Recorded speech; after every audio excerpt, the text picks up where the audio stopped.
Hey everyone, gonna do a little video here showing how to replace a curb stop on 1-inch poly CTS tubing.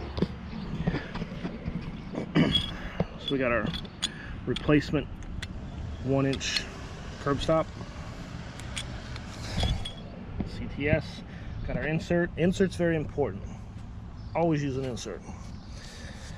So in this case, we had to install a backflow, so we're moving the meter back, and now we've got to move back the curb stop. I'm gonna go ahead and replace it. So I have a crimp tool, kind of a one somebody made, it'll work. So we're gonna end up crimping back here, and then we're gonna do our measurements. We're gonna line it up, figure out what part of the poly we gotta cut, where at, to fit in here.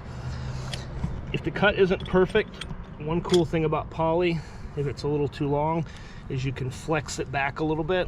That'll give you just enough, maybe a couple gasket widths, maybe an inch or two. So can't do all this holding the camera, so basically I'm gonna crimp this over here, crimp it off. We're gonna take our measurement, we're gonna cut, we'll put the insert in.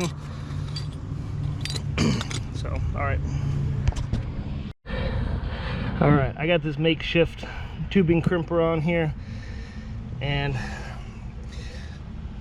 it's going to allow us to cut it. So open this up, just a tiny bit of flow. I'm not going to worry about that.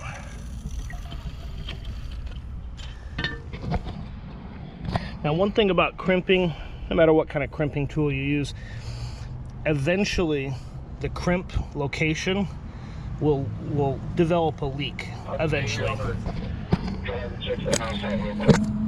I've seen it for years. I've seen crimps that were done 20 years ago that finally leaked.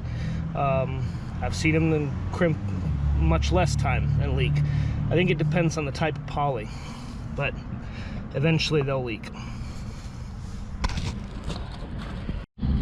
All right, so for measurement purposes, you stick your finger in, you'll see or feel that the tubing ends right here.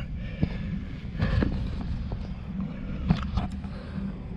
you can just kind of take that and make that little mark there. So that's where we're going to cut.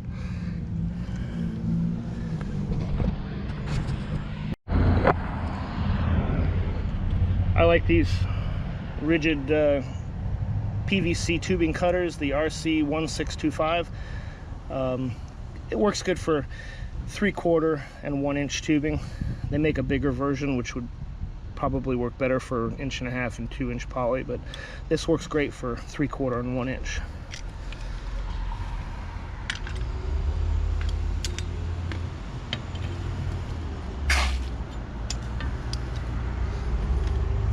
Got to keep it lubricated too with food grade oil.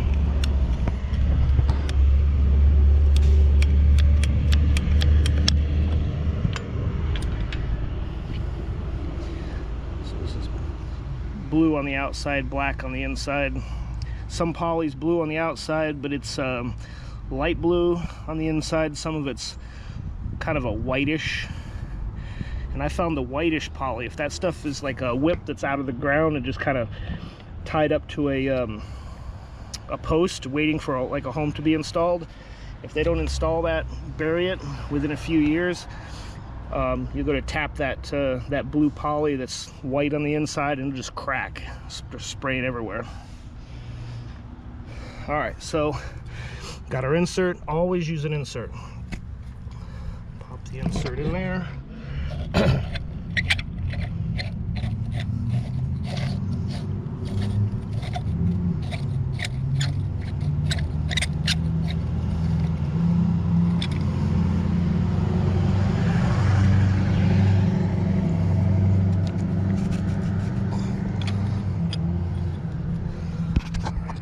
Tighten it up.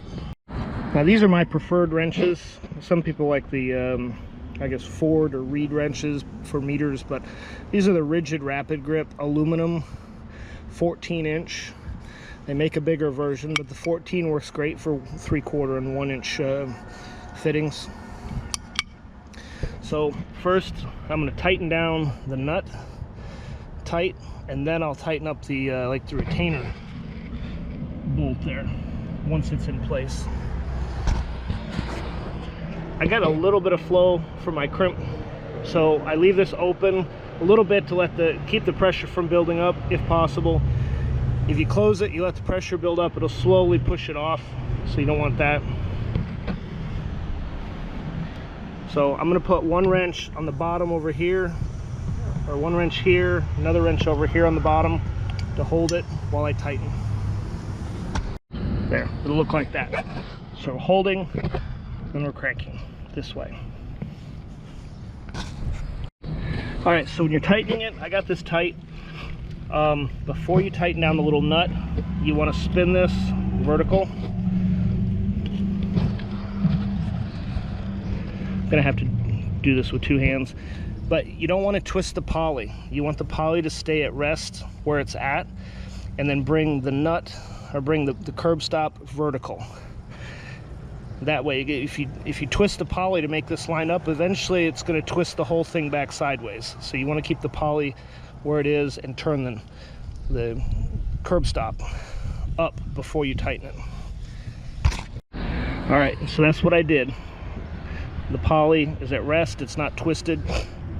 The other thing you got to do is do this last, tighten this down either with a flathead or a socket. Not too tight though, just so it's compresses it. Alright, so I used a screwdriver to tighten it down.